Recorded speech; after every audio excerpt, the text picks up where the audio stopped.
Over on Jaguar Gator 8, a new college football video is out. In this video, we talk about a 1986 game between Tennessee and New Mexico, and how the game was originally supposed to be played in New Mexico.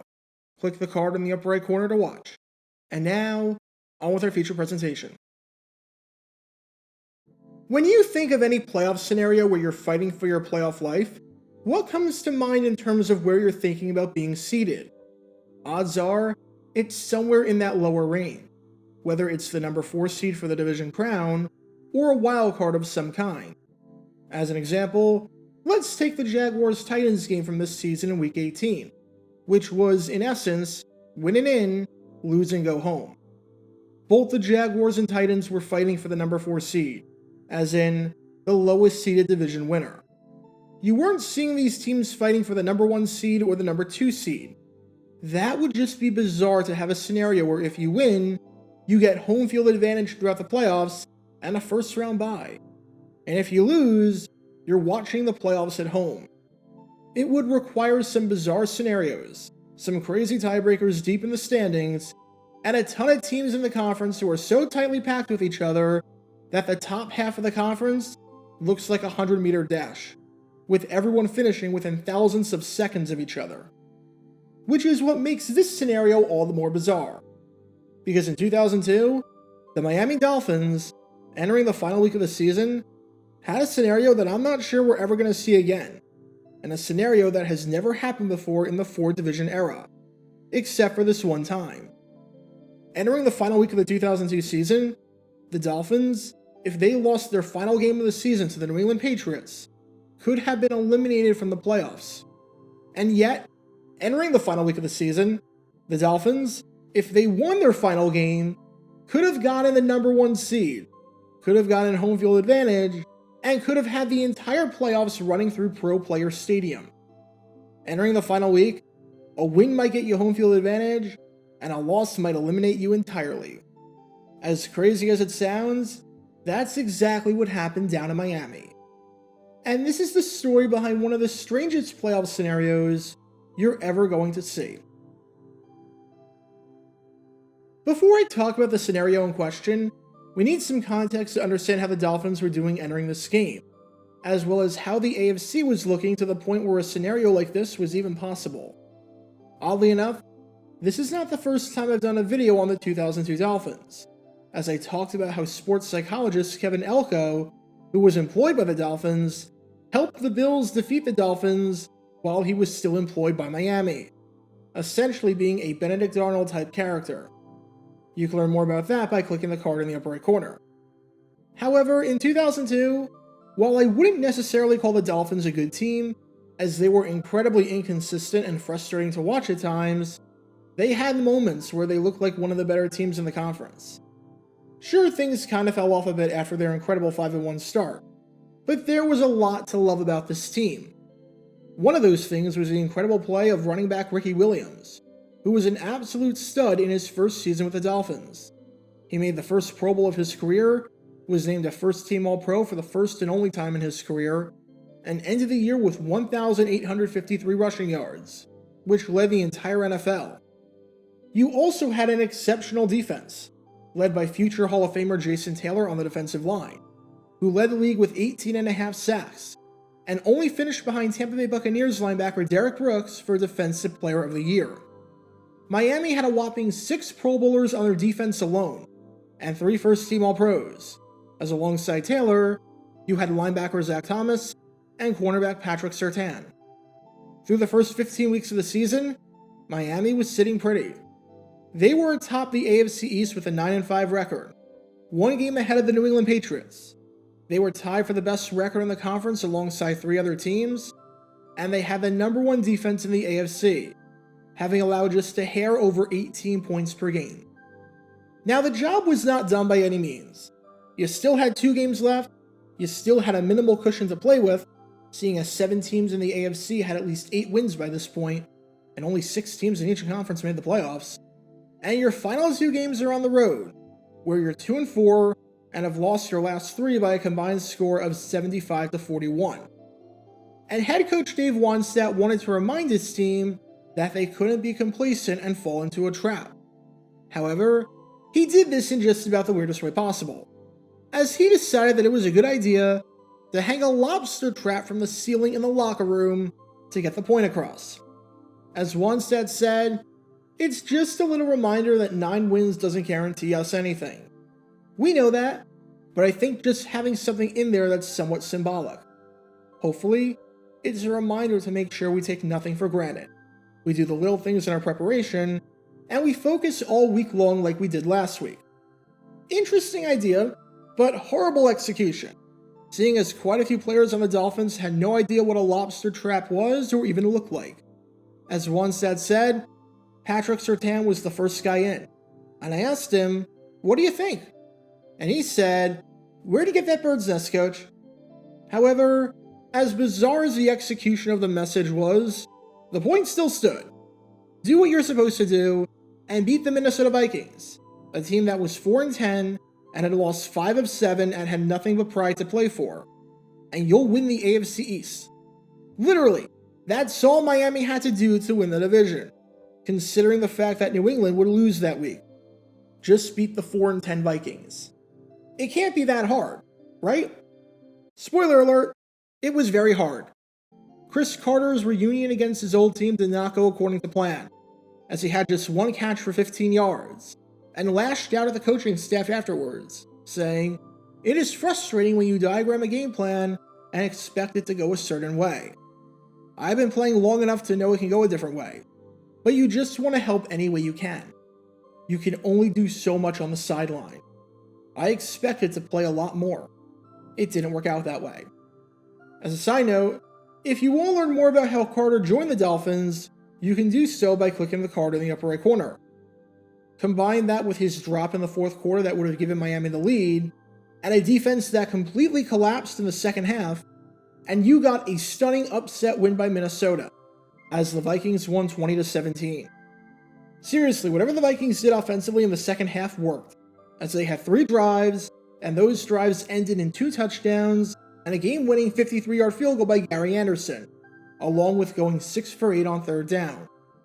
It was a masterful offensive performance by the Vikings coming out of the halftime break, and it dropped the Dolphins to a disappointing 9-6 record.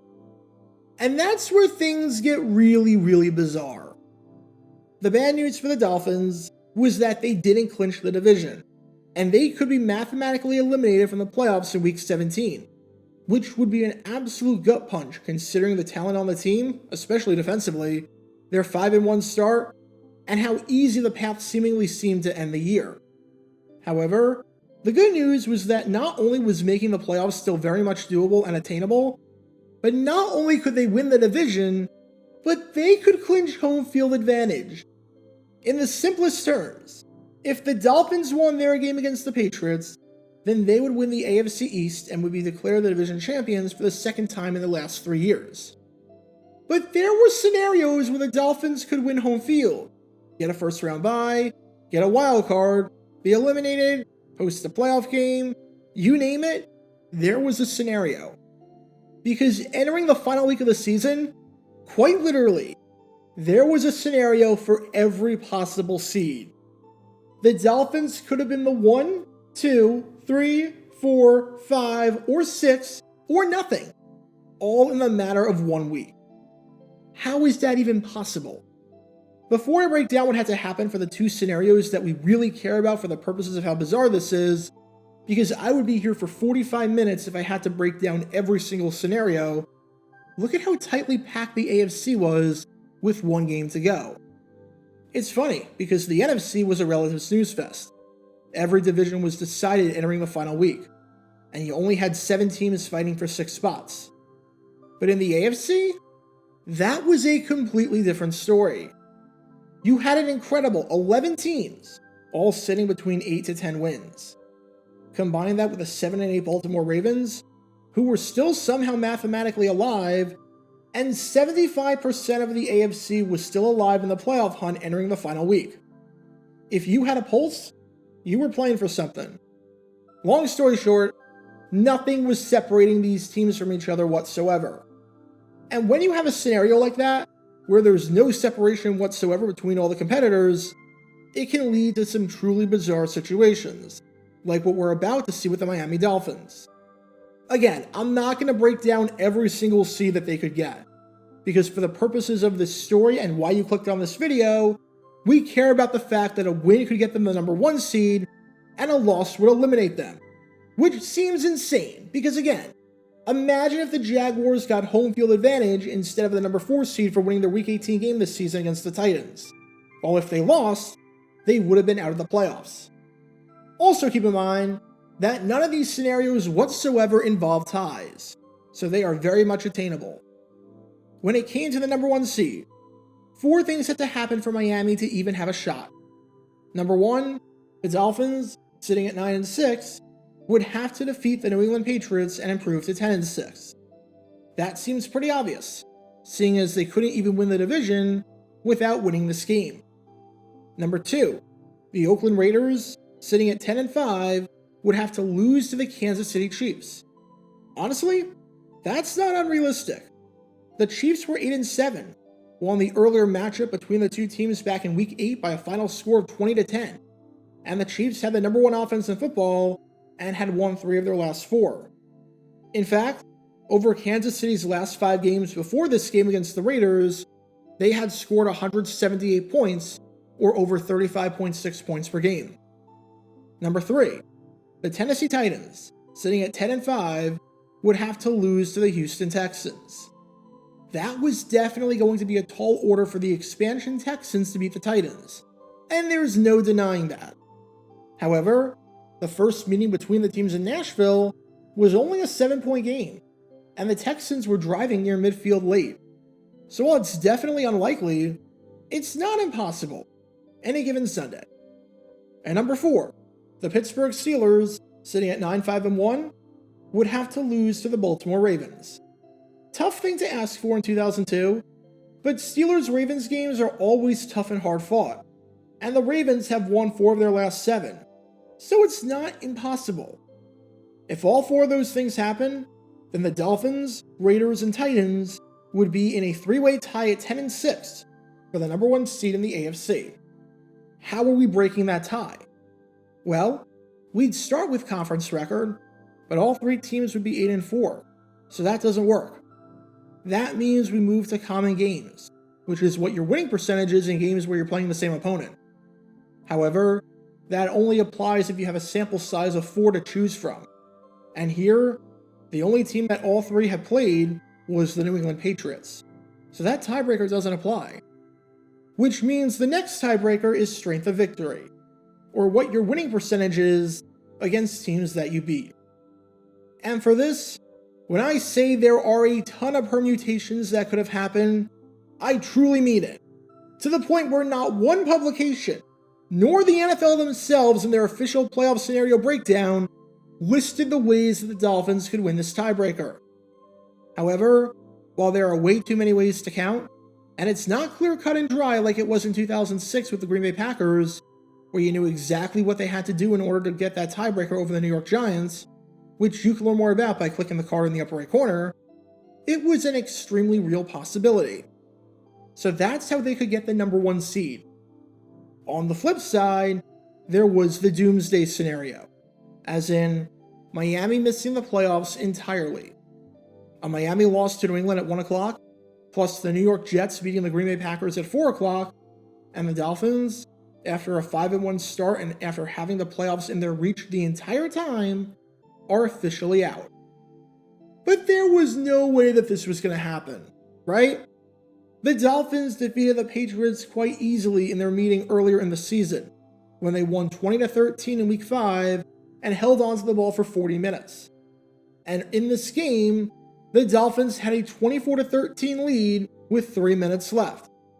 You can't possibly blow an 11-point lead with 3 minutes left in the game, right? You need to give up a quick touchdown, then give up a 2-point conversion, then botch the ensuing kickoff, then go 3-and-out and just butcher your offensive drive, then shank the ensuing punt, then give up the game-tying field goal, lose the coin toss so you don't get the ball first in overtime, and then lose it for good in the overtime period. That couldn't possibly happen, could it? 2nd and goal. Brady throws, touchdown! Troy Brown. Brady rolling, throwing, caught! What a catch. Christian Fauria. He kicked it deep. Oh, the Dolphins get a break. No, they don't. Picked it up at the 3 and is down inside the 5. 3rd and 10. Three-man rush. Fiedler going to run. Brought down just across the 10-yard line by Mike Vrabel. Kick it into a win. Way Not short. very good at all. This is out of bounds for the tie. It's good. He calls heads.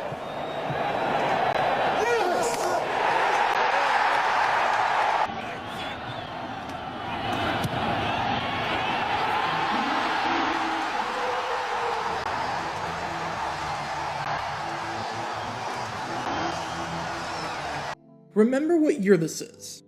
This is 2002. This is before the age of smartphone technology. Good luck getting any sort of signal on your phone, especially in a big football stadium. And good luck using your phone for anything other than the basic necessities. And don't get me wrong, I love my iPhone, and I love having the whole world at my fingertips whenever I want. But sometimes, there's a magic that's lost with that, because it prevents moments like this, when word trickled into Giants Stadium that the Dolphins lost to the Patriots. Just beyond it, but the preliminary signal, and Adam Vinatieri has just kicked the field goal to give the New England Patriots a come-from-behind 27-24 victory, and now the Jets have all to play for, with the AFC East on the line in this game. This is going to be unbelievable the rest of the way through this football game.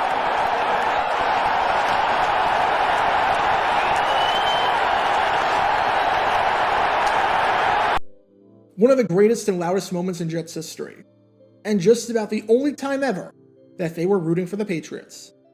The Jets sealed the deal, won their game handily over the Packers by a final score of 42-17, and won the AFC East for what remains, as of this video, their last division title ever. Miami, despite having a shot at the #1 seed, and despite needing to win just one of their final 2 games against teams that did not make the playoffs, was out. And the way that it happened, losing to an awful Vikings team, and then blowing an 11-point lead with 3 minutes left, it's a choke job that still lives on more than 2 decades later. For what it's worth, if Miami did beat the Patriots, they would have wound up as the #4 seed in the AFC with a 10-6 record, as Pittsburgh, Oakland, and Tennessee all won their final game of the season. What happened with Miami Dolphins in 2002 is something that, especially in today's day and age where 7 teams in each conference make the playoffs, I don't think we're ever going to see have happen again. We've seen scenarios where seeding can change absolutely drastically over the course of the final week, but nothing like this, where if everything went right, the Dolphins would be hosting the entire postseason, and where if everything went wrong, they would be eliminated.